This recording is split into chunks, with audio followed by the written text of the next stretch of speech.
Yo, welcome to the beginning of this new thing I'm trying out, where I talk about speedrunning a lot. Yeah, here it is. Yeah, it's great, isn't it? I have the good shirt though. Mario. Anyway, I'm not used to talking on camera, so this is going to be weird for me, but I have a feeling I'll be a lot more used to it when I actually have guests on. It's just going to be weird to talk to myself, I guess. I've always had an issue with that. That's why I also don't like cameras, so that's why I always have mine to the side when I'm doing attempts and stuff, and why I didn't use the face cam for the longest time anyway. So, will be a learning experience at the very least, but hopefully it gets more comfortable over time. But yeah, hope this layout's cool. I did not make it. I found it on Stream Elements' page where they have like a bunch of layouts you can choose from. So when I have guests, username will be here, the links will be here. I'll be this is mirrored, so I'll be there in that square. The guest will be where I am because the focus is on the guest and what they're talking about. And yeah, I just thought this looked cool. Chat's over there. So I'm pretty happy with how this looks. I think this will be a good layout to use. So that's how the format will look. We'll just talk for a couple hours. It'll be fun. I wanted to do this because I like just learning about people's speedrunning experiences. I like listening to stories, just chatting with friends and such. So I thought this would be fun, even though it's, again, not quite in my comfort zone. But yep, that's the idea. I'm excited to give this a try. Opinions on PAL. It exists. Uh, I mean, it'll start off with people I know well, which would be Mario community mostly, but who knows what will come of this. Like, there are 52 weeks in a year, so potential for 52 people a year. Now, I won't hit that every week because, GDQs happen and other speedrun events, but yeah, that this is the plan. Have a question, ask whatever whenever and I'll try to get to it. But nice. Okay, so alerts won't have a noise like when I have a guest.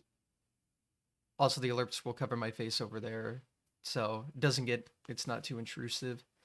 But when I have a guest on, I probably won't talk to chat directly too much unless there's a question I want answered. This is going to be kind of like a talk show oriented thing. But I definitely want a Q&A section at some point during it so people can ask questions to the guest and whatever. I think it'll be fun. That hole in the wall. Let's not talk about that. Uh that's from a while ago, don't worry. Um yeah, also I'm not the best like public speaker or anything, so expect lots of speaking issues and stuff. You know how it is. So I've been like trying to come up with some questions I'd ask, and that's why I'll look over here to my little question note document, and then if I ever see something that looks like, oh, cool, I'll add it to that. So that's the introduction out of the way, how this will work. Uh, should be a good time. Now, I should move on to the segment where I talk about me, which I don't like doing, but for the sake of this, I thought the first episode should be, hey, I'm here, I do things. So this is like episode 0. It's not like a real episode. I'll do that for when I have people on, but I definitely wanted to get the intro out of the way and talk. So The way I have this set up is like my camera's obviously here and then it's like below my screen. So if I'm not looking directly at camera, chat's just over here. I don't know. I'm so not used to talking to a camera, so this is so not my thing. So a pilot, yes, this is the pilot, and it will never be picked up by anyone.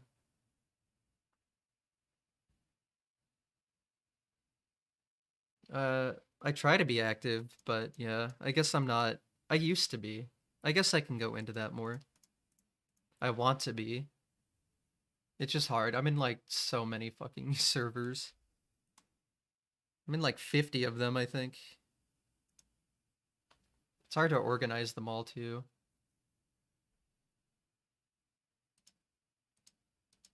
All right. Let's I'll go ahead and start talking about me, I suppose. So, hmm, don't worry. I've learned to deal with it. Like, no one looks bad. It's just a matter of the person being uncomfortable, which I am, but once you force yourself into it, it'll be better. Okay, let's see here.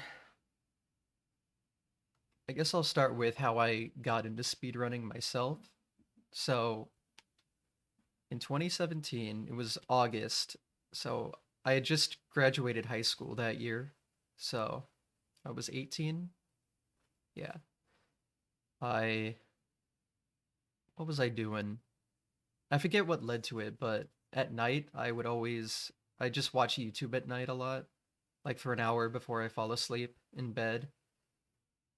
And I don't know why, but I looked up Mega Man 2.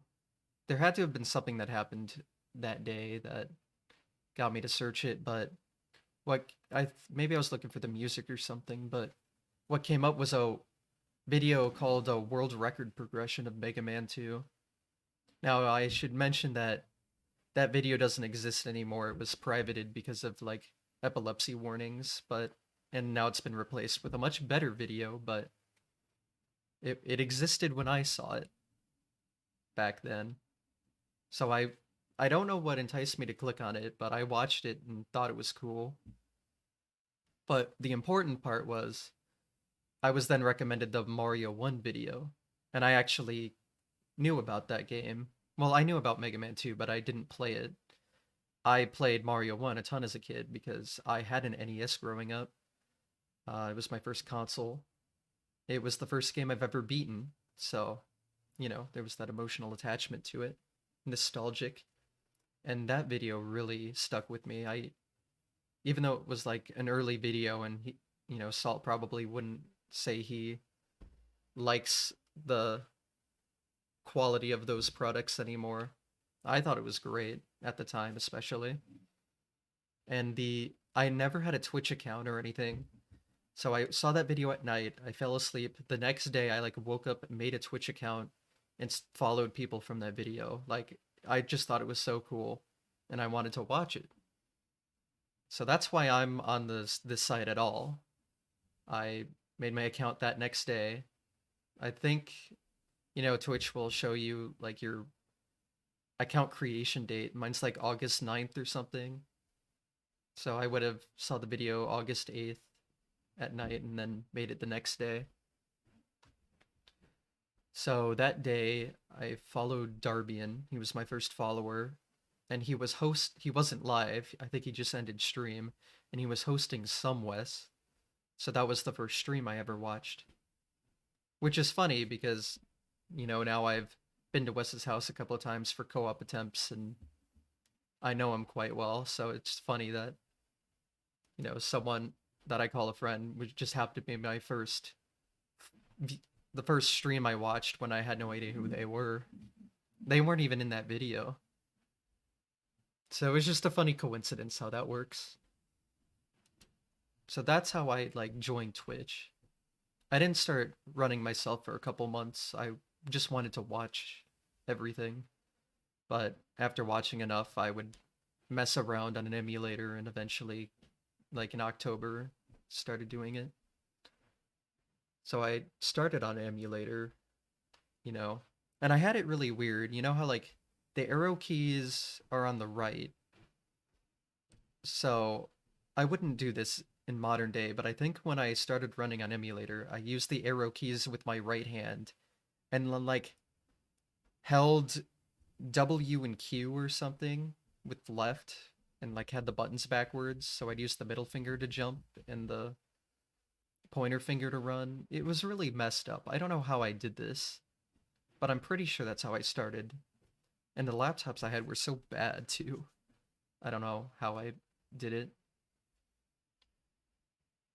But you know, within like half a year, I got a 457 that way. So also the input lag was so bad.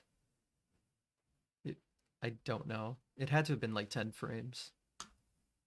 It was atrocious, but I somehow did it. It took me what 3 months to sub 5. Took like I started in October and I didn't get sub 5 until January, which is funny because I had like I got a 5 flat. I remember my first 5 flat was like a dot 3. And then I got a 5 flat PB of dot 0.2 and then beat my PB by 1 frame with a dot 0.0 before sub 5. So not only did I have the 1 frame from it, I had the 2 frames from it and then PB'd by 1 frame. It was so messed up. So messed up. I feel like my luck with stuff like that is so bad, which you'll hear more of later. So, yeah, sub 5, January, 458 March, I think. I got 457 in the summer. And then I went to GDQ. I actually went to SGDQ in 2018. And God, I'm glad I did because that made me realize how bad emulator was. I finally got to play on consoles because I was at college at the time. Like I mentioned, I had just graduated high school in 2017, so I was in college and I didn't have room for an NES or anything. So I was just always playing on my laptop. Yeah, G-Bads was there, I remember. So I didn't get to like truly run on console until SGDQ, and I realized like how good it was. Like I was nailing flagpole glitch, something I couldn't do on emulator with the input lag I had. I was like, I should switch to this. So right after SGDQ, actually what happened was I was roommates with Supersonic, hi Supersonic, and Cosmic as well. And he actually gave me his old Dazzle capture card as long as I promised to never run on emulator again. So I did, and that's why I started running on console. And I almost got a 456 like right away. Yeah, I mean Dazzle's no one he didn't use it anymore. I don't even know why he had it with him, but yeah, he was just like here. But yeah, I used that Dazzle for a long time. I mean, it worked. So when I got home, I like PB'd right away. I got like a lower 57. And then like the next month, I got a 457.1, which was 456 pace, and I like bonked on the last pipe. Otherwise, it would have been like a dot 8. I was almost like the sixth person to 456. And you know, this was like not even a year into me starting, so I kind of popped off, you could say. At least, especially back then. I know now people can pop off a lot quicker, but I think at the time I was pretty damn good. I was like speed running, as they say. But I didn't actually 456 until like 6 months after that. That grind was terrible. I don't know why it took so long, especially when like 6 months prior I was like second to last room on pace. Yeah, there had to have been a couple others, but yeah, it was definitely a lot less common. Like even nowadays, it's not that common. Just tools are so much better where it's a lot easier for people to get fast a lot quicker. and understand what they're doing. So let's see, where am I? That was so I'm in 2019 if I'm in February for 456. So that's when I started doing warpless. Actually, I started warpless in 2018 in January because of the tournament that Rupert would host. That's the only reason I started running warpless was to be in that tournament because they didn't have an any percent tournament. So shout outs to that. I mean, with how I've kept up with speedrunning over the years, I would have done warpless eventually anyway, but that's what got me started. And then fast forward a year after that, after I got 456, I would get the warpless record in like 2 months after 456, which is insane. That was crazy progression too. Because I started with small fire and I didn't plan to do big fire ever, honestly. Because I got it down to where I had the small fire world record at 1910 and I was pretty happy with that. I wanted to get an OX. But then I forget for what I forget what it was. It was some sort of tournament where I was in the finals, I think, against Cosmic. And he got the small fire record in that race against me and got 1909 when I had a 1910. That sucked for me. I mean, it's funny in retrospect, but back then when I was trying to, I was pretty new and didn't know how things worked. I was a little sad, you could say. And I almost just stopped there, but he said like he did it to force me to run big fire at some point. So then I did, and look what happened. I was the person that finally took the record from him. I think his warpless record, the 1902.3, was like the first record I saw live too. That was like in January 2018. Because the only other record I would have had the potential to see was Darbian's mid 56, and I was busy that day. I remember missing it and being upset that I missed a world record when I finally started watching it. But yeah, I had something going on that day. So yeah, so I started running Big Fire 2019. I 1905, next day got 1904. Then I had to wait a couple weeks to get some replacement controller parts because mine were falling apart. I still had the base ones from the controller whenever it was purchased. I think it was 89. Like my mom bought the console and controller when she was in college. That's why I grew up with it.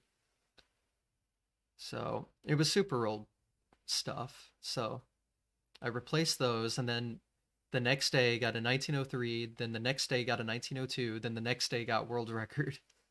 It was so quick. Just Warpless spoke to me, I guess. I don't know what it was. That was a crazy progression. Just so fast. Back then I was in a college dorm room. This would be the next year, so sophomore year of college. And back then, like I didn't have a mic or camera or anything because the dorms were so loud. Like noise passed through the walls super easily. So I tried not to be loud. But man, I kind of regret that now because I forget exactly how I reacted. Like that was my first big world record ever. That was the Mario 1 warpless world record. And I had only been running for just over not even a year and a half. Yeah, like a year and 4 months. Like that's kind of insane to think about looking back. Although that record didn't last long and then my sub 19 grind was painful.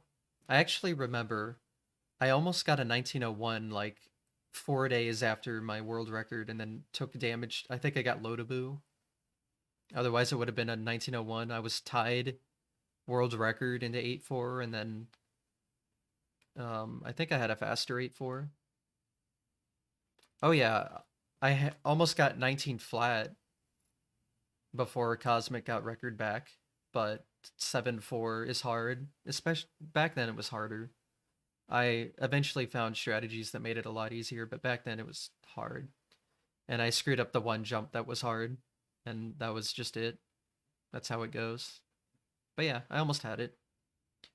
But it took me a lot longer than it should have, I thought, because Cosmic got it relatively quickly, and I like struggled to catch up for some reason, even though I was grinding and getting plenty of good runs. That wall jump in 8.4, where you have to do it frame perfectly, sucks, man. It was so painful.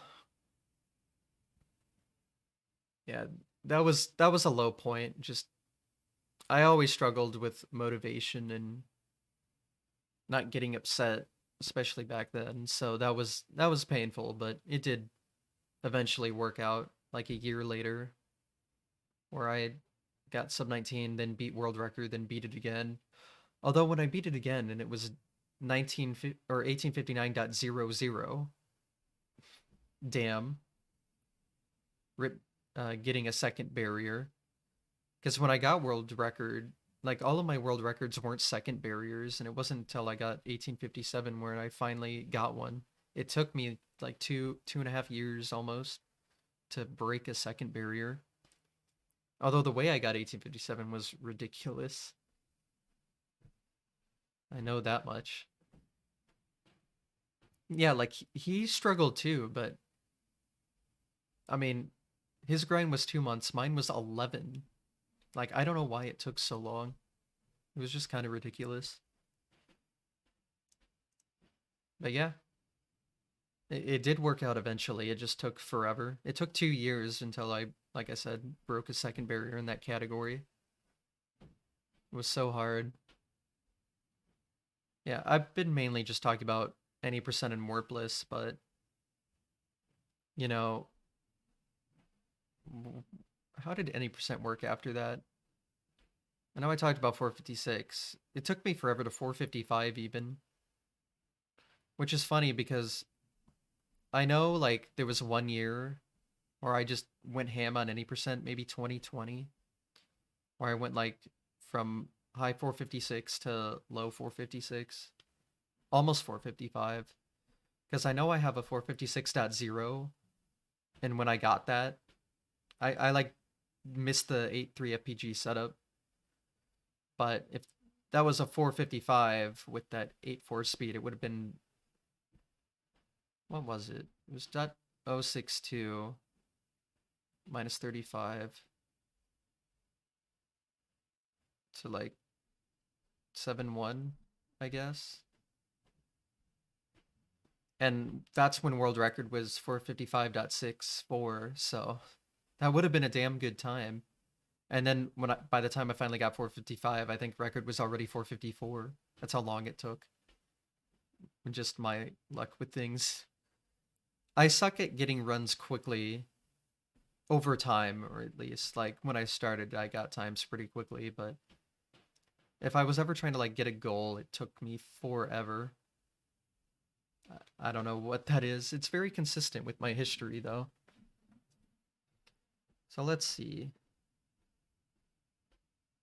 Um, I didn't talk about much about other categories back then. I know, especially in 2018, I got a lot of category extension records. My first record was in January 2018 when I got Ace on. That was my first record. I got 5 out of 5 FPGs, which is just a frame perfect jump, but for me, who'd barely been running at all, that was kind of crazy. So shoutouts to the ASON category, the Game Genie code.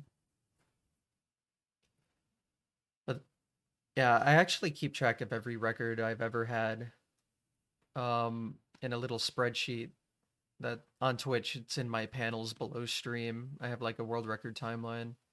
I got quite a few in 2018, which is surprising since I started the year before. I'm trying to remember what I got. Yeah, I know Beat 5.4 was one, but that's when I like just grinded category extension records with Roy. Those were good times. Um, but eventually, so I got Warpless record. I know I got minus world ending world record. I'm trying to remember when. It was right after, well, not right after, but It was like the second ever 231 after Wes. I know it didn't last that long, but I'm trying to remember when it was. And then I've also had the Any Percent All Stars world record, and then I currently have the Warpless All Stars world record.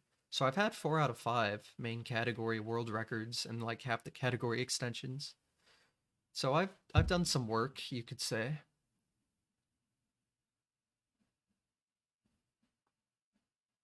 Weren't optimized? No, they weren't.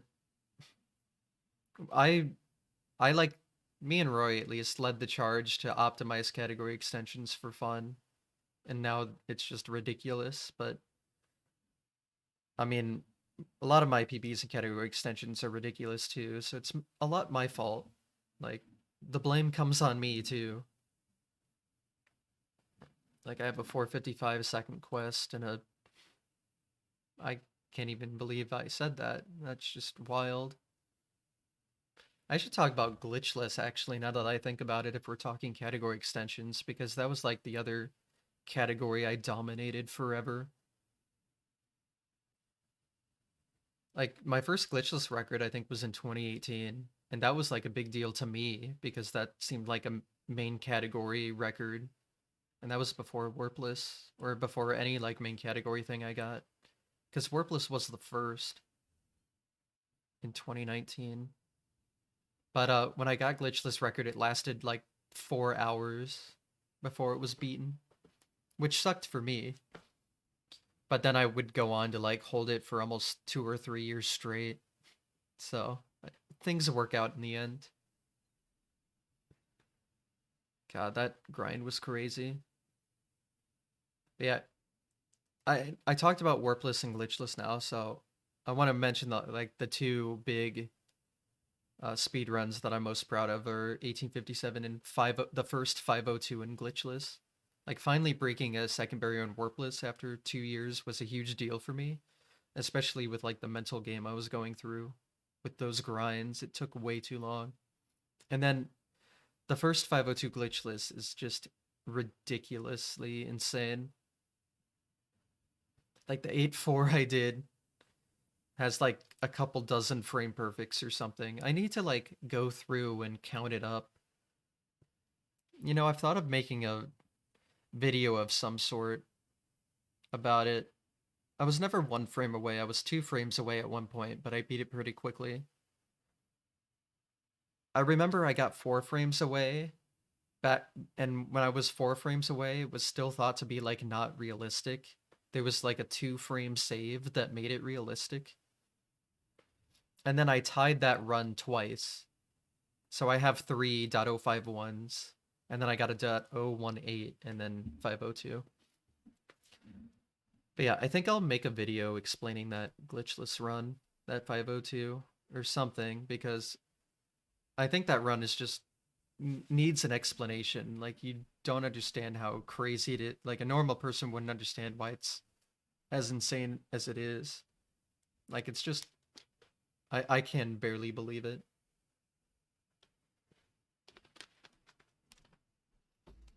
All right, I kind of just been rambling. It's hard to have a cohesive timeline of stuff. Let me see what questions I have here. I know I answered how I got into speedrunning. I explained that how I wanted to, I think. Actually, what's crazy about, you know, how Summoning Salt introduced me to speedrunning because I randomly saw his video. It's crazy that like 2 years later I was in a video and now I'm like an Easter egg in a few videos too.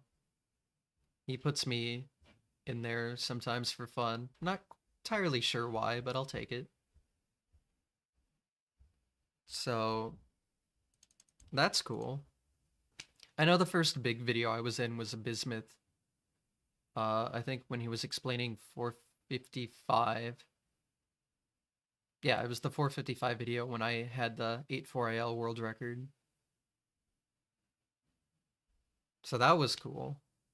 I remember thinking that was a big deal when I was like in a video about speedrunning. Now I'm in quite a few, which is cool. Still doesn't feel real sometimes, but it's just cool. That's all I can say. I have like a list again on my stream panels. I keep a list of like every video I know I've been in because I just appreciate if someone makes a video and is willing to talk about me in it for any amount. Yeah. So I just like to keep track of it, show my appreciation back to whatever it was. It means a lot to me. So let's see. Just going through my default questions I was thinking of. I talked about favorite speedrunning moment. That was warpless and glitchless. For sure. Those were the two big ones. 502 and 1857. Those will probably always be my favorites.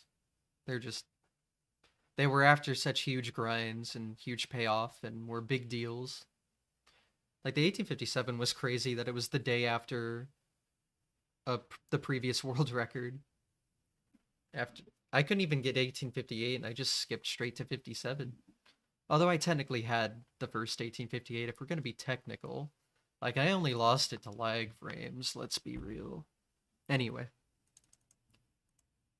So yeah, those are the two runs I think I'm most proud of, even though I've had how many records have I had now? I think my list is like 170. A lot of them are just meme category stuff though. Like the speedrunning considered trying. Ooh. Most I think I've done most of them at least once. I'm trying to think of one I've never done. Hmm. That's a good one. I have to like think. Because, I gave Odyssey a try. I've ran 64. I've done like every 2D Mario at least once, a speedrun of it. At least the ones I care about.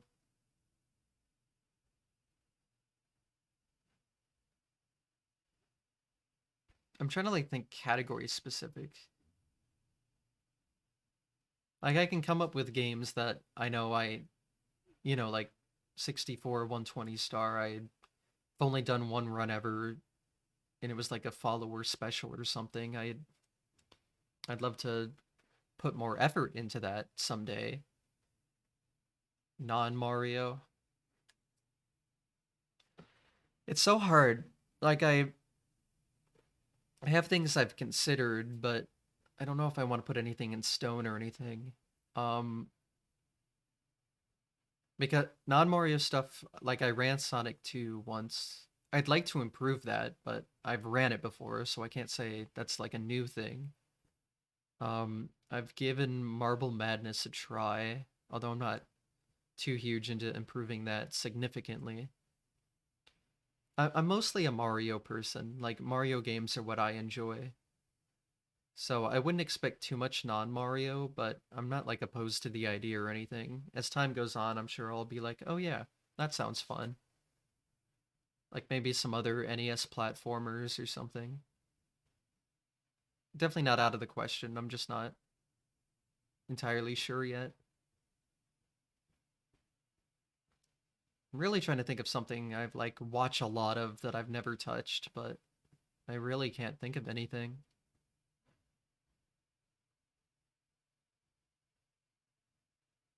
Yeah, I just try to do everything I care about at least once, but I know there's definitely things I haven't done that I'd like to. Like I've thought of Wii Sports Golf. For that sounds like fun. Just a dumb fun run. I don't know about all sports. Hmm. I haven't talked about Lost Levels yet. That was interesting because I started off. It was back on emulator. I had like really bad Lost Levels times and didn't really care about improving it too quickly. So I actually have like a pretty decent progression where I have slow times and gradually got better. But I remember when I switched to console, I got a 803 And that 803 had like this horrible 8.4, and I didn't know it at the time, but I think I was like on sub 8 pace, and that was like a good time back then, especially. I don't really remember when that run happened though.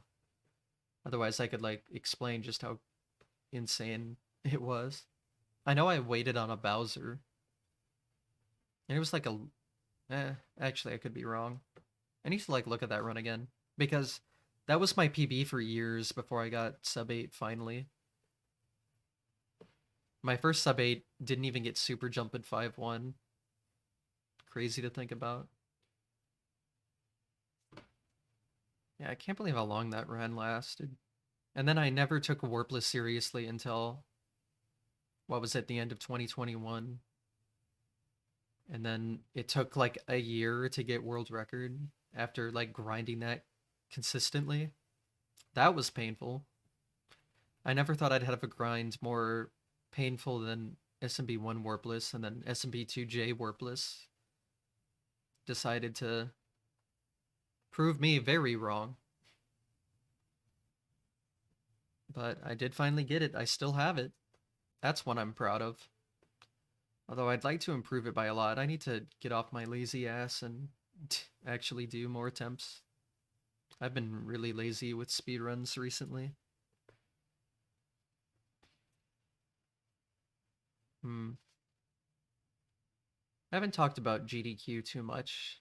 I know I talked about going to SGDQ 2018, but I've been to there. I've been to AGDQ 2019, AGDQ 2020, and then SGDQ 2022 after COVID. Those were my favorite part about speedrunning is going to events. So those are like the times I have the most fun. Yo, thanks, Penta. So, funnily enough, the one time I got to run something at a GDQ was when it was online, which I guess for the time, knowing me and my like nervousness, I probably would have had a bad time, but hey, that's where this shirt comes from. SGDQ 2020, I ran this game at this event. That's what the only reason this shirt exists. Definitely. Shoutouts to Supersonic and Cosmic, who were also in that. I'm not going to take all the credit, obviously. That would be rude and inaccurate. Your worst world record? As in, like, the dumbest? Like, the most unoptimized? Or, like, what specifically? It'll be in person. Like, I'm almost certain it'll be in person. Because last SGDQ was, and it's at the same place, I'm pretty sure. Got my background so jank. This is what my basement looks like. I don't show the messy part. I have like one corner of it.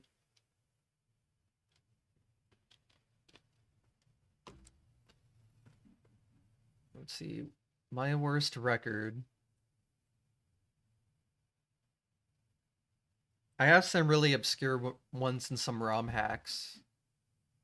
I know there's a ROM hack I still have some records in called Super Luigi Bros, which I think are my oldest standing records, and they're all bad. None of them are good. It's just no one runs that ROM hack, especially not anymore. So I guess that's my answer. Yeah, what was I? I was saying like live events are the most fun I have with speedrunning. That is definitely true. Like, I know there was this tweet that's been going around with like a bunch of pills that say like, which pill would you take? And they're all about like improving speed running in some fashion, but one of them was going to events for free. Easy. I'd go to every single event ever if I could afford it. And even when I can't afford it, I still go anyway. That's how much I care. Like, it's just fun to see these people that you wouldn't see otherwise. Yeah, I mean, you're honestly the main reason I go to events. Like, I try to make some money in real life, but it'd be hard sometimes, you know? I make it work. Yeah, I'm trying to think if I have any, like, memories that stand out. Oh, yeah, I was also at Pace 2022 last year. That was my first run at a live event. Like, first run at a live event for me. Like, I ran Warpless and then had a Warpless SMB 1 Warpless and then had a Lost Levels Warpless D4 race with Picante. That was cool. Especially my SMB 1 Warpless run was so good. It was like a 1914 without notes. It had BBG in it. Although I then, like, a month later, destroyed that run on a GDQ hotfix where I got a 1905. So, and that 1905 had 3-3 FPG and 4-4 clip. So that was a speed run. Let's see. Yeah, that run was so dumb. Very cool though. I have a video on it just because I thought it was insane. It, I don't know. It's just hard to explain how crazy it is. Hmm. Oh yeah, I was on stage at SGDQ 2022 because I don't know why, but Seth Bling asked me to be one of the players for his arbitrary code execution run. That was cool. I don't know why. I still don't really know why me out of everyone. Like, I know ISO Freeze was already part of it, and Dwango makes sense. Like, Taskbot is what showcases most ace runs at GDQ, but why me? He was originally going to just use his roommates who were SMW runners, and that makes more sense. But you know what? I'm appreciative of it. Don't. I'm not saying I'm not. It just I don't know why that happened. It was cool though. I'm cool. I don't know about that. Trying to. I've really just been rambling. I'm bad at keeping like a coherent flow on talking about topics. I'm really just going whatever comes to mind. It's hard to speak, especially for me. And again, I'm still not used to this whole setup thing.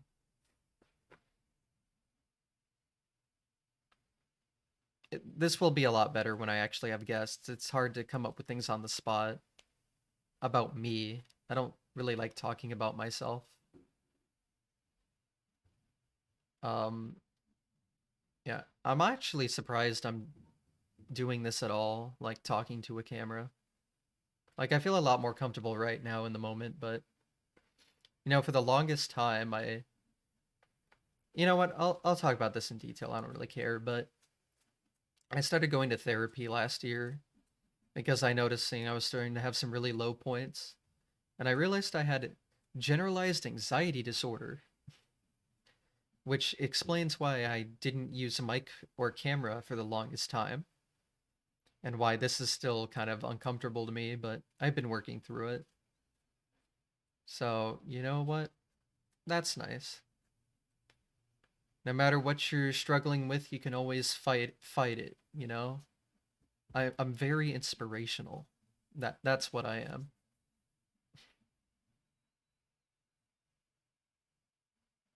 Yeah, I'm getting over it. It's nice because I've always wanted to do something like this. I really just like talking to people about speedrunning. I find it really fun. I love listening to people's stories. So I when I think I came up with this idea to do this just when I was in bed trying to fall asleep one night, and I was just like, what if? And now I've made it a real thing, and I'm really excited to see where it goes from here. I think this is going to be a lot of fun. Yeah, it. I struggle so hard with actually putting my foot down and doing stuff too. Like the past 2 weeks streams, I haven't streamed, and that's just because I haven't had motivation to. That's something I still struggle with is motivation, but I've been trying to work through that as well. But I got motivated to get up and do this finally, so I need to keep a better schedule, I think, to help. Like I made sure to like announce this ahead of time to almost force myself to do it. So at least that worked out.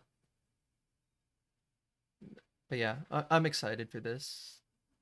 All right. Trying to think of what I'd like to talk about that I haven't yet about speedrunning. Well, I could talk about all of the things I've accidentally discovered in speedrunning. That's a fun topic. I remember, so the first thing or it's hard, I'm trying to think back in like really early years if I accidentally like found even a minor thing. Because most people in the community know like the big thing was plant despawn. That was almost like the 454 gateway being opened. That's like what released the floodgates almost. Yeah, I just accidentally found out how to despawn that tough plant in the middle of 8-2, and with that frame roll I accidentally found that on, it almost got a task shot. Like it's so close. Like it gets the task shot, you just can't land on the bill correctly or something.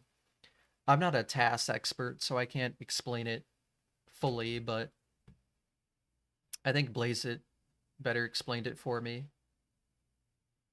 once, and it's crazy how close it was to working.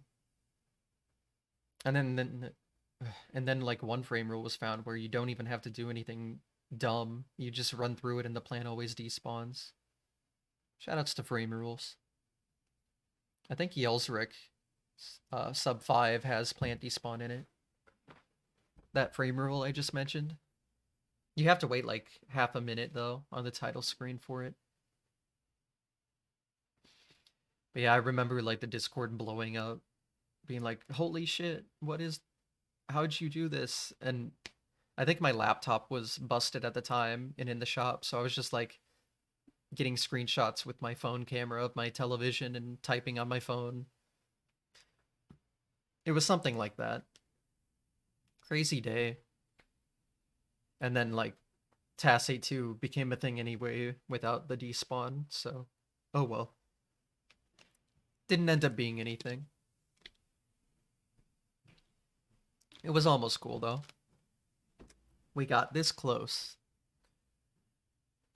Hopefully someone releases a video someday about plant despawn, because it's crazy like how what has to go right in order for it to even happen. Like there's so many technical things with bullet bill spawning and frame stuff. I can't even explain it. Yeah, ghost bills, like a casual viewer, it's like, what the fuck does that mean? Exactly. Like I don't even understand it. It's just ridiculous. Let's see. Oh yeah, I found flag despawn in World 2-1 by accident of lost levels, and that was actually a legitimate time save in the speed run. That was a cool discovery. I I don't know how anyone's never like accidentally done that, because all I did was hit a vine and hit a Koopa. That's all you have to do. It's crazy that that was never done before on accident until I did it. Yeah, exactly. Like how? Why? Why me after all these years? Like all I did was miss my duck input, so I accidentally hit the vine. And then usually when you hit the vine that way, you miss landing on a platform later, but I did like a frame perfect jump where that didn't happen. And then at the end, I'd always try to shoot the two Koopas for fun, and I missed the second one and landed on him. And that triggered it. That's all you had to do. Crazy stuff. Mario Hour, yes. For maybe it was a follower special, but I did one Mario Hour run, and it was like an hour 10, with a really bad Mario 64. So I like I think my Mario 64 one star was 19 minutes. So if I got like my PP is now 11 minutes, so I could have like a hour two, and then I just need to clean up like Mario World and stuff.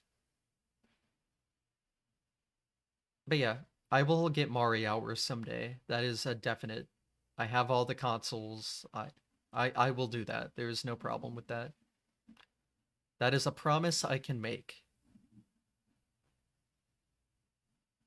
Oh yeah, the so those were all the despawn discoveries I made, but a Supersonic would know. I apparently found something in Sonic 2, which I'm surprised. I apparently found something. Is this something in my eye? I guess it's just the lighting. Well, it's funny. Since you're here, Sonic, I know you can explain it better. No, it wasn't a despawn, but in Wink Fortress, you set up a slope glitch by going on like this moving platform and then going off screen. Slope glitch is this whole weird thing I don't understand, but you can use it to like clip into the boss fight and kill it faster in that stage. And I remember when I would watch Supersonic run the game and he would like miss the setup. He would he was like doing this really tough jump, almost frame perfect, to jump off the slope and get back over to where you set it up. And I was always like, why are you doing that? I thought this is how you did it. And I had like a different setup using a later thing and like doing a spin dash off screen to set it up. And I thought that's just how you did it. I like missaw how to do it. I just thought, oh, it must be this moving thing. And no, it was this other one. And it was like, oh, that works. And apparently it was a thing people didn't do, and it's like a good backup. Like it's a good way to set it up as well, but it's mainly like a good backup. It's a lot easier to get to. But it's just crazy. I'm good at accidentally finding things, so if you need something accidentally found in your game, hit me up. I'll find it, I guess. I'll try at least.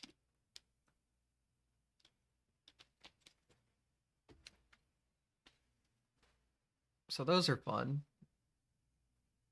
But yeah, no despawn in Sonic 2. Accidental 453. I'll be real. I don't think 453 will ever happen. The task has been considered perfect for well over a decade, like a decade and a half. I don't think it's improving. Something would have had to have been found by now, I think. Yeah, I'm excited to see where any percent goes though. I kind of see the limit being a 454.3. I'll be shocked if anyone gets like a 454.2 PB. Like that just seems a bit ridiculous. But it'll be cool to see. I definitely will not take it there. Yeah, low dot 3 is what I'm thinking.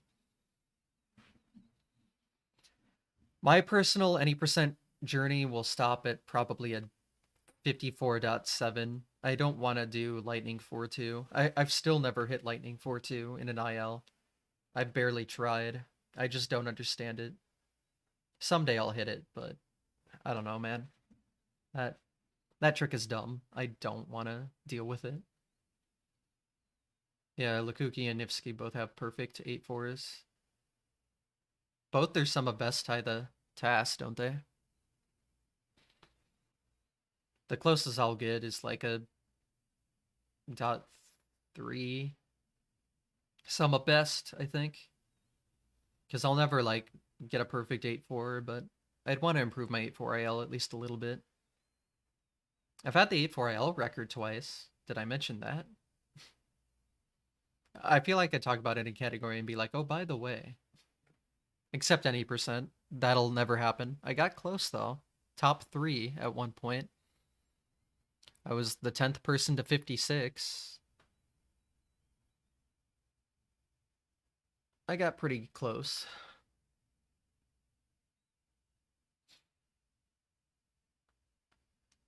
Let's see. Trying to think of my backlog of speedruns. Yeah, One Up Mushroom Legacy World Record. Very important category.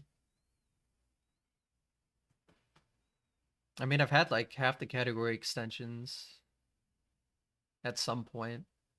There's a lot of ones I think are just too dumb to put my time into, but then again, I put my time into Beat 5-4, so can I really open my mouth? So many categories are just so dumb. I've optimized a lot of my times way too much. Yeah, I think I've had when I had 4 out of 5 records. I forget if I had that at the same time at one point. I know I didn't have minus world ending or any percent all stars for that long, but I think I had 4 out of 5 at the same time at one point. But I've definitely at least had 3 out of 5 at one point, and then have had 4 out of 5 at any time. It's just any percent, which will never happen now. I got close though, which is good enough for me. I'm not too upset about that. Just would have been nice, I guess.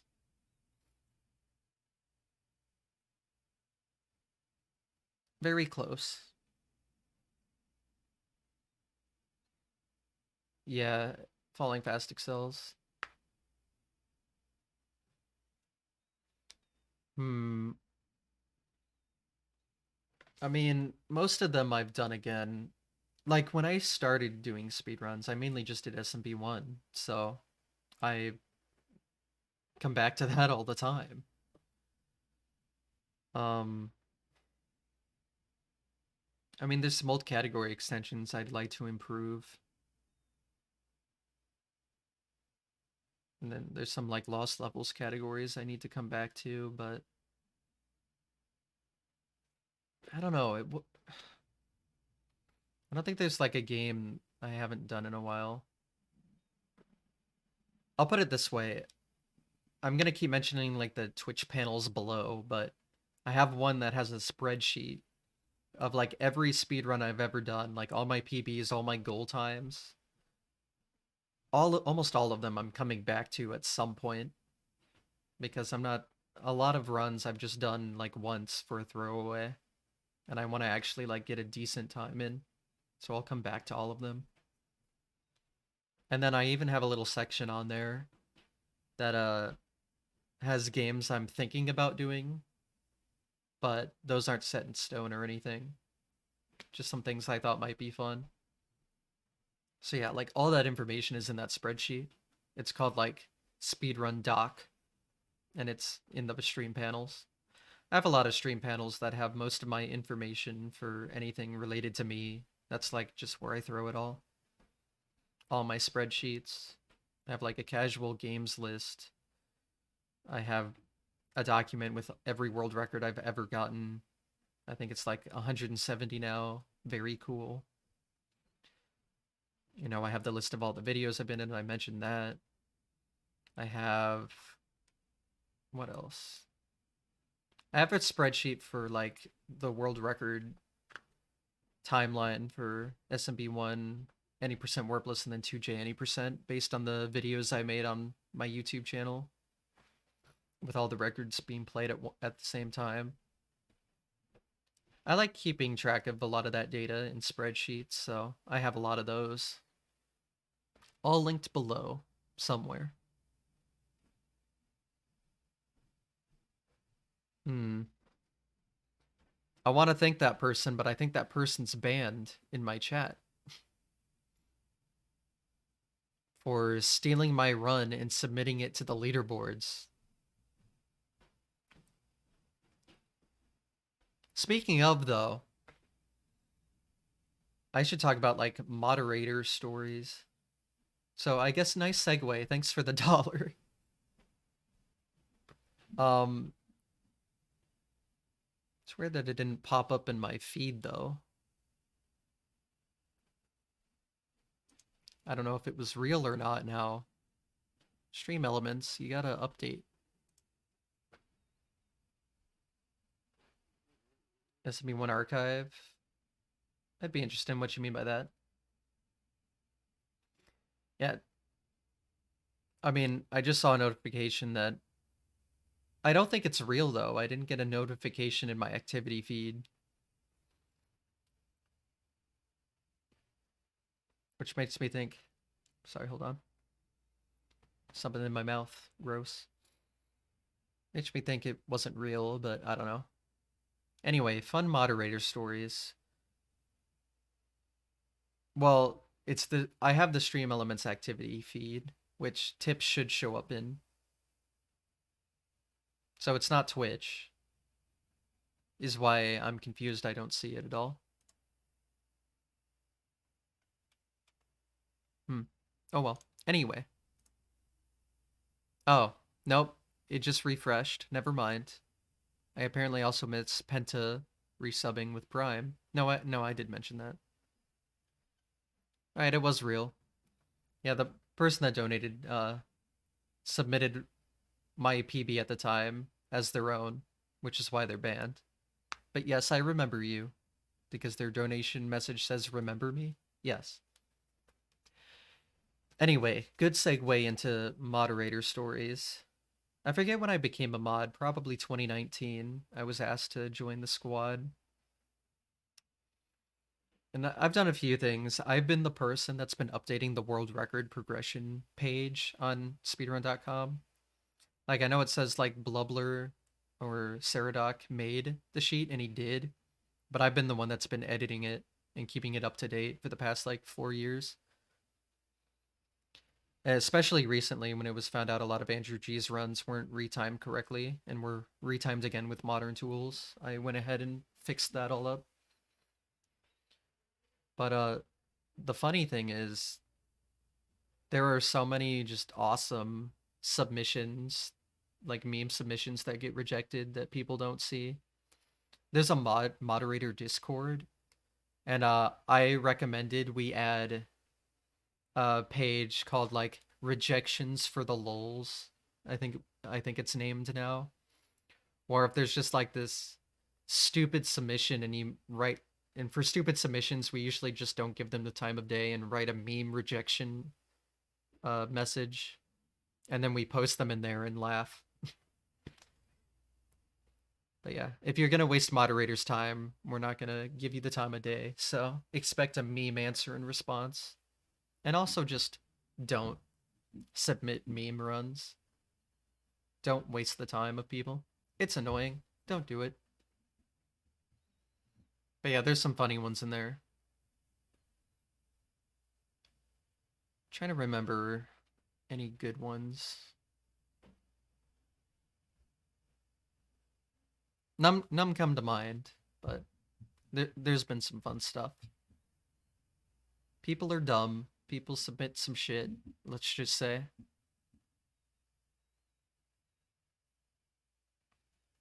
Let's see. I'm running out of things to talk about, guys. Help.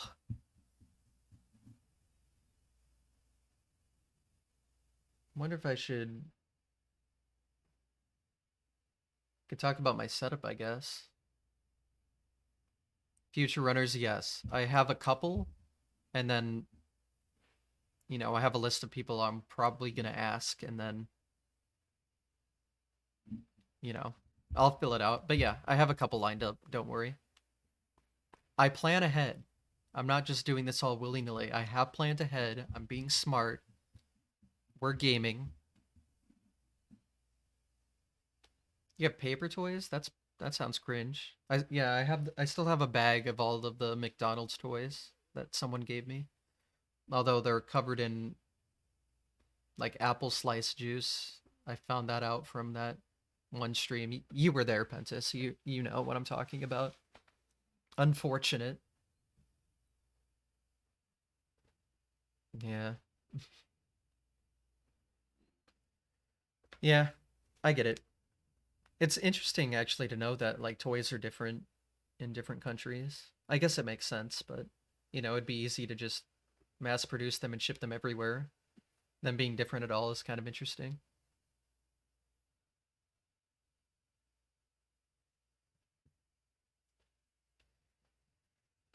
Oh yeah.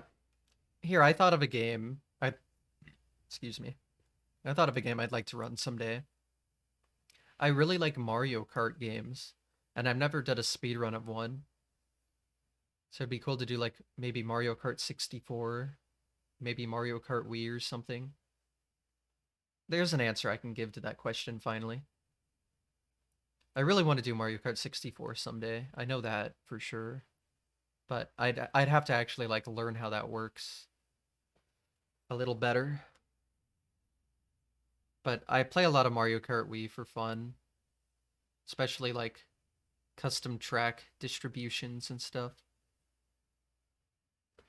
But yeah, Mario Kart 64 is just interesting because of all the skips and stuff. Love that game. Speaking of, look, Marty. There he is. I got this at AGDQ 2019, courtesy of Micro 500. Focus? Maybe? No? Okay then.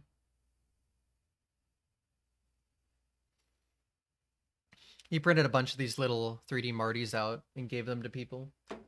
If you watch Abney's run from AGDQ 2019, there's like a giant Marty, 3D printed Marty on the couch. Good times. I should have Abney on someday on here. We could talk about the McDonald's story, HDQ 2019. Very weird moment. I need to see if he remembers it. I'll save it.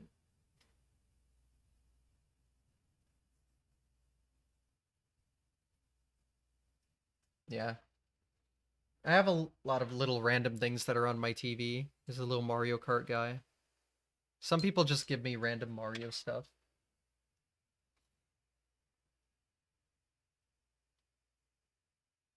So like the Mario Karts by the Marty. It makes sense. You weren't in 2019? Oh, oh yeah. I guess you weren't. Really? AGDQ 2019 was weird. Yeah, you weren't actually. Yeah, I remember now. I know you were at 2018 and 2020, but yeah, not 2019. 2019 was weird. Is that like a new hotel? There was something we called the murder hallway. They were like doing construction on the hallway between the actual hotel and like the convention center, and it just looked messed up. And that was weird because I didn't really have roommates.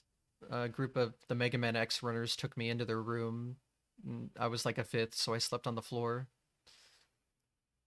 Yeah, you've seen pictures.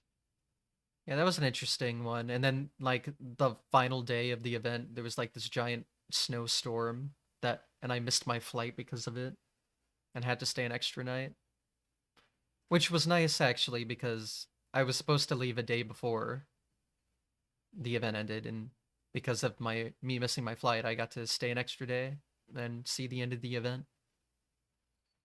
But goddamn, was that a pain in the ass?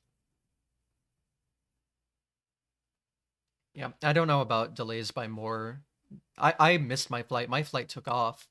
I just the metro to get to the planes that I took from the plane to the hotel. I took the same path to get from the hotel to the plane, but one of the passageways was blocked due to snow. So I ended up missing my flight because you had to like get off the metro and take a bus, and it took an extra hour. So I missed it completely. Just unfortunate, but it worked out. That was a cool like environment though.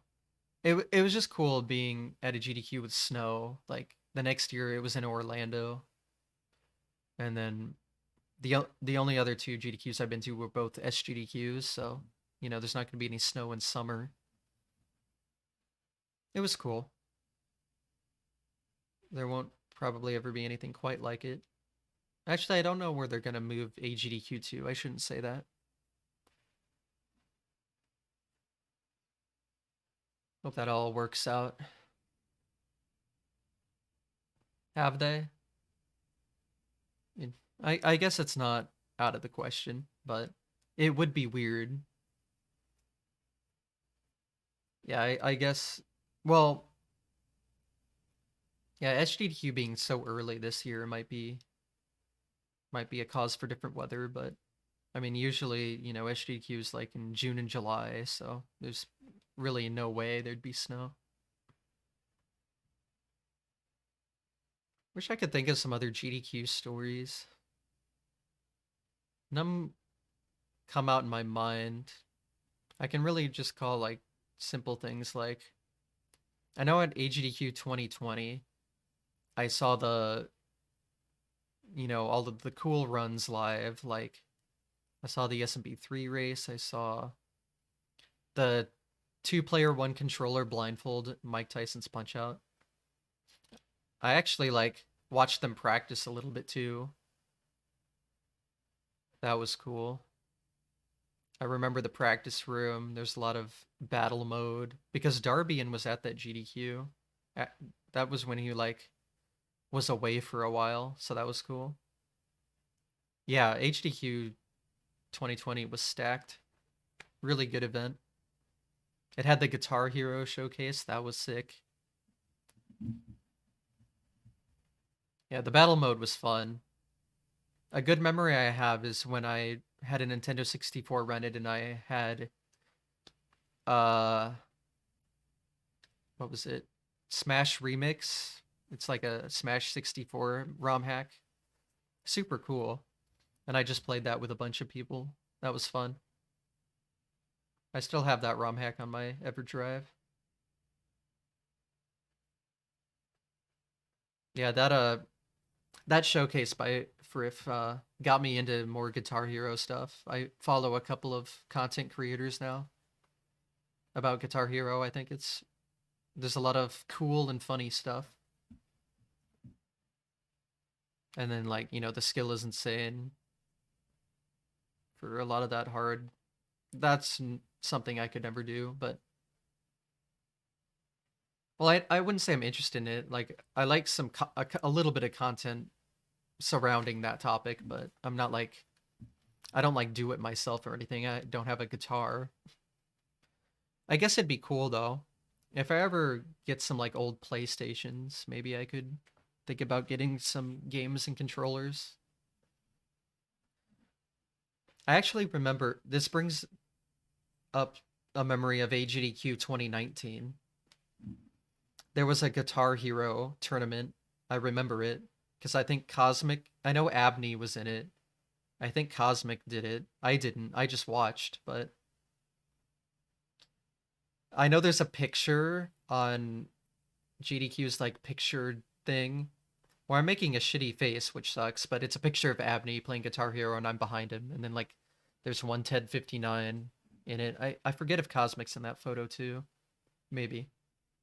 Yeah, I've seen Clone Hero stuff. But I since they had all this Guitar Hero stuff put up, I gave it a try on actual controller and stuff, and I couldn't do it. Which is interesting because I'm good at rhythm stuff. Like in high school, I did music theory. I was in band throughout middle school, high school, and college. Like I'm really good with the rhythm type stuff. So I thought I'd be good. I recently got an Quest 2 VR headset, and I've been playing a lot of Beat Saber, and I've gotten pretty good at Beat Saber. I played trumpet for 9 years, a long time. I haven't played it in a while though because yeah, so many SMB1 runners are trumpet or played trumpet. Supersonic did. Uh, so many other people did too. I think Roy did. I think Cosmic did. I think Darb was percussion. I could be wrong. I just know he like does percussion type stuff a lot. Trying to remember, maybe Takate too. I could be wrong, but I know for a fact, Supersonic, you were one of those people. I think I saw a picture of you playing it, even. Yeah, it's just very interesting that it works out that way. Yeah, anyway. Beat Saber. Oh, camera. Baritone. Interesting. Yeah, I have some good memories from high school band. Also some bad ones, but good. Yeah, band was fun, but I kind of moved away from it because part of the fun was, it being a school thing.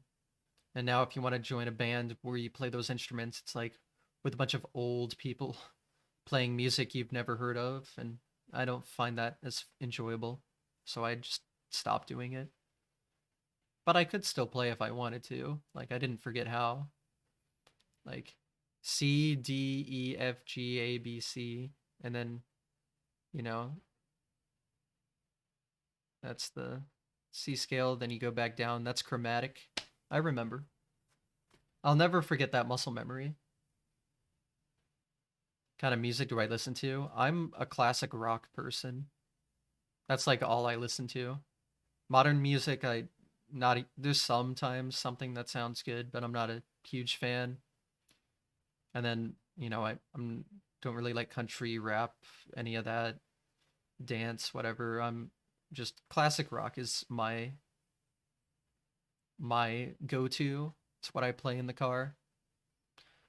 And then if I listen to other music, it's like video game OSTs and stuff. It's a lot of video game stuff. Like at the start of streams on like my starting soon, I play music through a program on my computer. I have dozens and dozens of video game OSTs on it that I download and then just play it back through that program. So I'll listen to that a lot too, but yeah, that's my music taste. Nothing too interesting, I guess, but yeah, I grew up listening to classic rock because that's what my parents listened to, and I still like it. In fact, when I was talking about Beat Saber, they have a little classic rock pack, and that's what I've been playing a lot recently. But yeah, I can beat some expert stuff on Beat Saber, so you know, I I'm good at rhythm stuff. Maybe I would be good at Guitar Hero. I don't know. Maybe. I just have no way to really test it.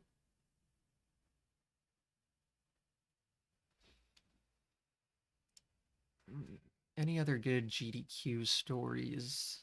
I really can't think of anything else. Really trying to think. Oh, want a guitar? Uh, I mean, if you're offering, maybe we could talk about it. I'd have to get like a old PlayStation though or something. Unless you mean like Clone Hero. I don't know how. I don't want to like waste the time to do all that though if I might not even do anything with it, but I don't know. It just sounds like something that could be interesting, but I'm not entirely sure. What was I gonna say? Oh yeah, here's the thing that no one probably knows since we're talking about like music and stuff. Um, the Global Speedrunning Association, GSA, they used to like have a 24/7 little speedrun things where they showcase world records and live stuff or whatever. They got rid of that, but they were showing, Cosmic's first sub 19. This was before I like got it back, so it was truly the world record. And I noticed it, so I went into chat and was talking about it. And do you know who else was in chat? Dead Mouse. Like Dead Mouse 5, Dead Mouse. Like partnered, like check mark. It was him. So I have this screenshot of me talking to him a little bit. I just thought that was funny to mention. Probably no one knows that. It was just so random. But yeah, that happened.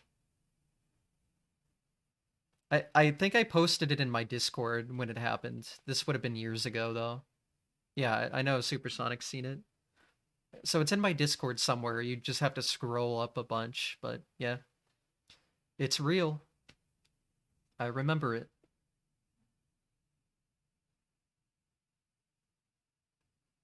Yeah. Trying to think if I've talked to like famous people outside of the speedrunning spectrum. I don't think so, really. I mean, I know a lot of famous speedrunners, I guess, but that was like the first time I interacted with someone that I guess was famous that, isn't really a speedrunner. My nose is super itchy, making this hard.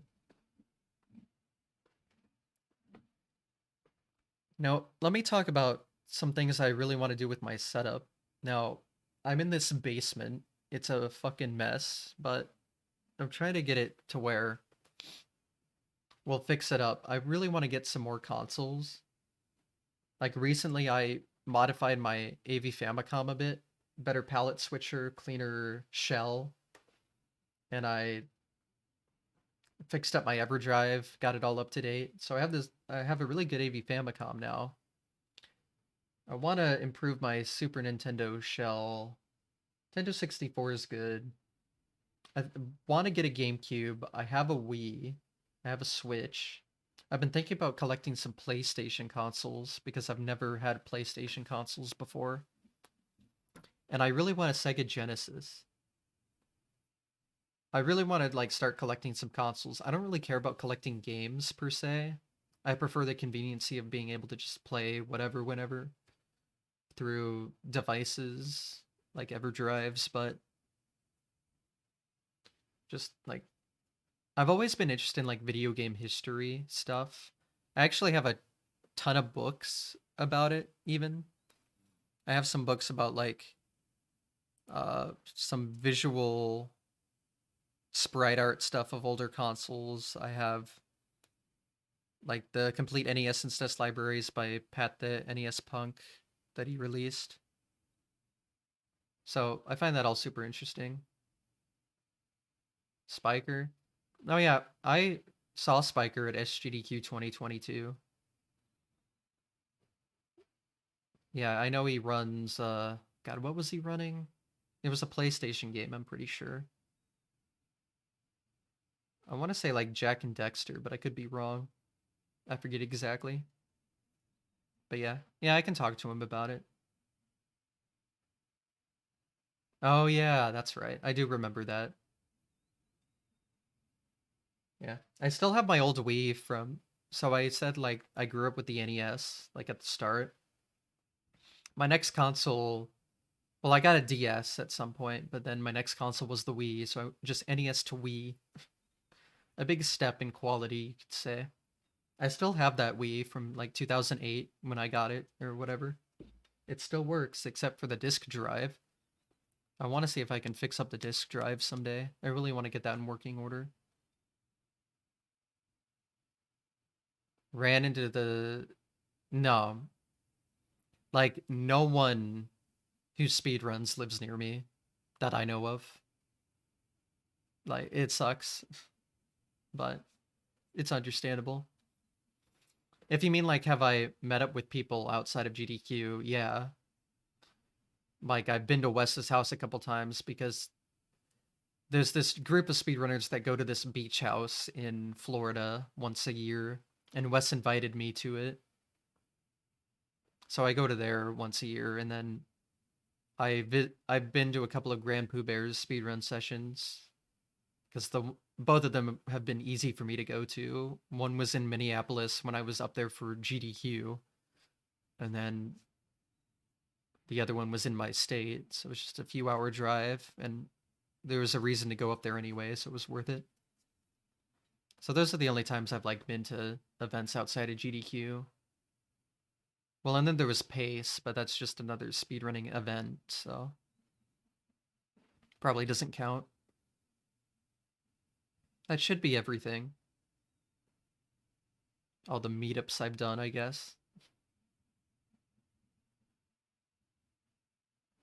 But yeah, I'd love to get out more. Just travel is expensive, and I don't really make a lot of money, I'll be honest. So There's a reason I'm in a basement. I don't know. I'll figure it all out someday, you know?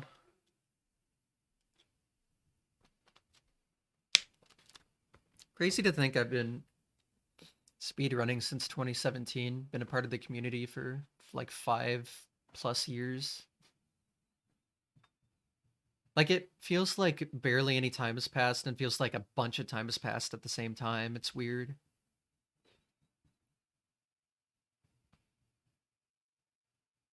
But I don't plan on going anywhere.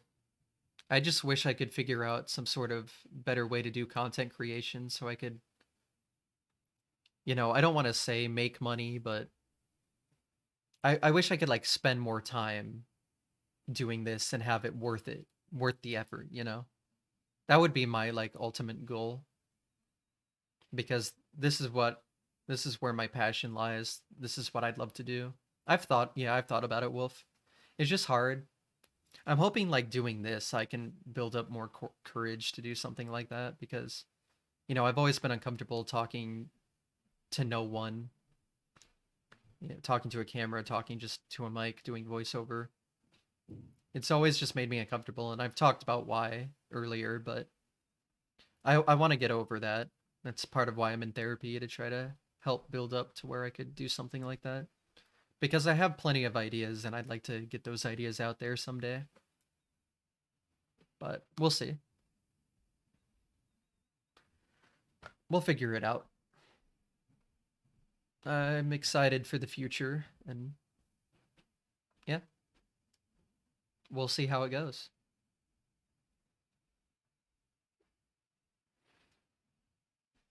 Man, I'm really running low on things. I appreciate the questions, by the way. They're really helping me out here. I'm glad. I'm actually here. I'm super glad when I announced this. There was actually like, it was really well received. I was surprised by how many people thought it was a cool idea and are tuning in. So that makes me happy at least. So yeah, I'm hoping this can help with like part of the content stuff because this will be me getting some videos out there on YouTube as well. Some good, cool stream content. But yeah, the big thing is I just am excited to listen to some stories and talk to friends and other speedrunners. That's what I enjoy doing. You know, going to events and hanging out with people is like the most fun part about speedrunning to me. So this is like a way to do it without being in person, I guess. It'll be fun. I'm excited because, it's hard for me to just talk about whatever comes to mind. It'll be a lot easier to just listen and be a lot more fun for me. But yeah, I just want to talk about everything I can think of to start. Really trying to think of anything I've missed. It's just hard to come up with stuff because I can talk about my history, but I've tried to like document my history the best I can. Like I was talking about that speedrun doc I have.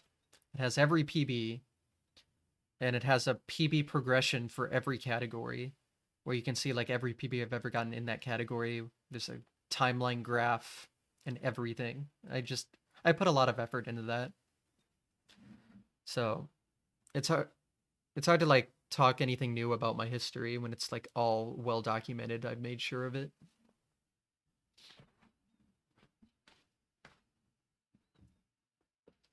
Hmm.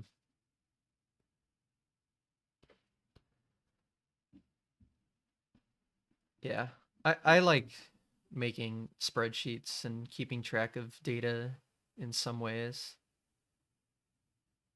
Yeah, that's why I've been trying to document more world record progression stuff, just to make sure it's all somewhere at least. I try to put effort into all that.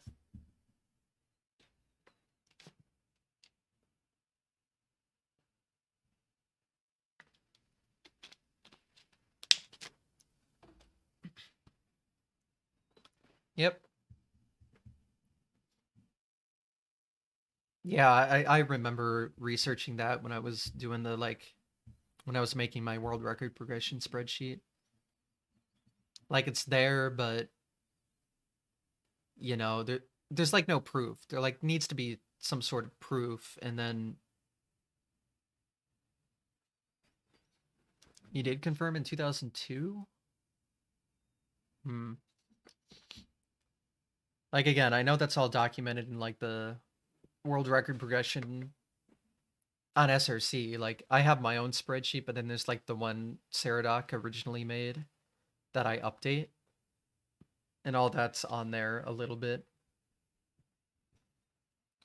Saradoc has done most of the like super early stuff, like pre Andrew G, especially like pre Twin Galaxy stuff. So hopefully, I don't know much about that. It'd be nice to learn more about all that, but I don't know too much about all that.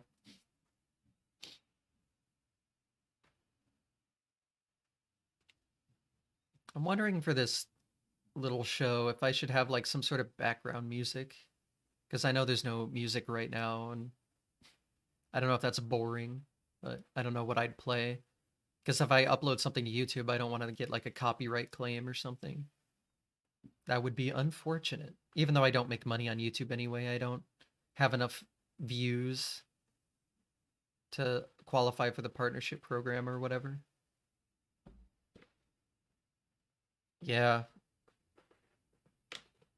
I mean, it would be hard for people to do speed runs of that game before like WeVC, at least in America. But even maybe Japan, I don't know how many copies are floating around of 2J.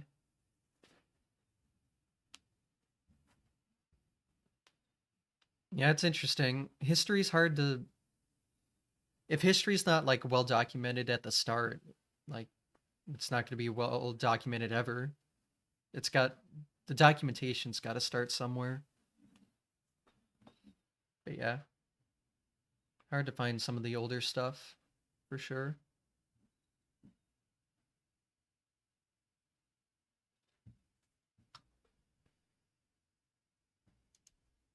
All right, let me talk about some future plans I have. I know I talked about like future plans for this idea, maybe some content stuff, but speedrun wise, again, it's all I have like final goals for all of my speedruns in that speedrun doc I talk about a lot. None of them are final, but it's like an idea of what I'd like to get. Like, obviously, I want a 454 and SMB1 someday. I want to improve my warpless PB by a few seconds. I want to improve all of my times in the main categories, and even some plenty of category extensions. There's even some I haven't even run yet that I'd like to. Like I'll try warpless snow coins. I'll try what else? I guess I've done most of them. Maybe try Stagio, the game genie where all enemies throw hammers. That could be interesting, maybe. There's a few NES games I might try someday. But yeah, I need to improve my time in so many things. I struggle with like it's hard to be motivated when you like when you have a ton of stuff you can do that should be motivating, but then it's like I want to do all of this quickly. It becomes like overwhelming. There's like so many times I want to get, but just you can't do that quickly. Like you can't get like 10 PBs in a day or something, you know? And it's hard to run like multiple things at the same time. Focus can get lost. Super hard. So I need to figure all that out too. I want to get like a better stream schedule. I tried to make one, but I have not been following it until today at least. It's hard. Hard, difficult, all that.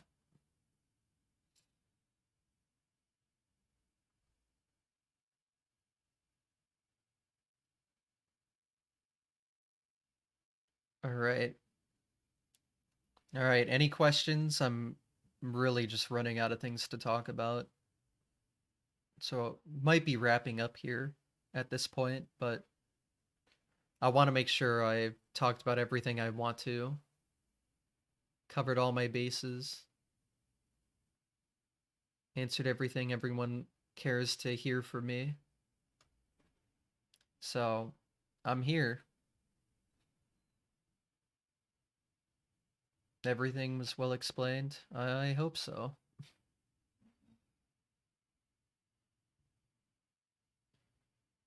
Yeah, I guess I did talk about my history, how I started, motivation, future plans,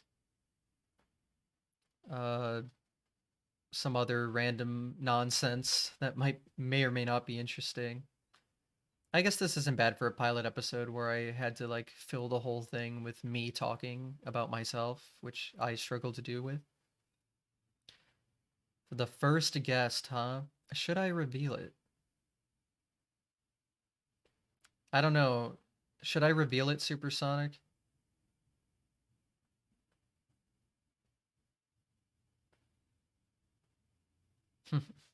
I think I already did. Hold on, I'm getting a message.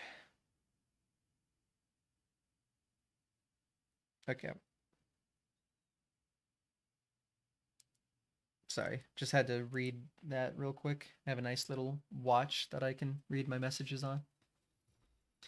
But yeah, there you go. I kind of want to keep it a surprise in the future though. So you like never know who it's going to be kind of deal, but I have no problem explaining the first one. I saw Supersonic in chat and just thought it'd be funny to be like, "Hey, you think I should talk about it?" I think that's funny. So yeah, that'll be it going forward. I probably won't announce it until that day where I do the going live notification. But yeah, Supersonic will be the first one. Next Sunday. Next Sunday. Be here or be dumb. I don't know. Rhyming is hard. But yeah, I guess that's all. Be here or be square. That doesn't rhyme. It's you need be there or be square to rhyme. Yeah. Okay, let's go with that, I guess. All right, I guess I'll wrap up then. And doesn't look like there's any more questions. Look like everyone's satisfied with what I've talked about today. So I'll just end by saying thanks for watching, checking out this new series. I'm glad people seem interested. I'm excited to give it a try, see what happens. I'll be when I post. So I'm gonna post this to YouTube later today, and when I post it, you know, I know all of the links to everyone will be here, but I'll include it in the description. I'll let the people self promote however they'd like at the end. So, follow all of that, I guess, for me. And again, my face will be in that square. They'll be in the main page. All their info will be here because I want to focus on the guest, not me. Because, I'm spotlighting a speedrunner. Like, it's not me who's being spotlighted, except for today. It just unedited. I want it to be like all of the information that was talked about on stream is in the video, and it's just easier for me to not have to go through and edit it. That can be really time consuming. I just want to make sure like everything talked about is on both platforms because I'm not going to save the Twitch VOD anyway. Like after 2 weeks or whatever, it'll disappear. So then you can only watch it on YouTube. So I just want to make sure the whole thing is on there. But I want to be able to stream these so there can be, a chat and we can answer questions and do all that. I want there to be interaction through a live audience. So I think that's really important. But yeah, thanks for watching. Uh, thanks for showing support for the series. I really do appreciate it. I struggle with showing appreciation, I feel sometimes, so I just want to make sure I say it. I excited to see where this goes, so Uh, take care, everyone. Thanks for watching the pilot episode, and stay tuned for more in the future.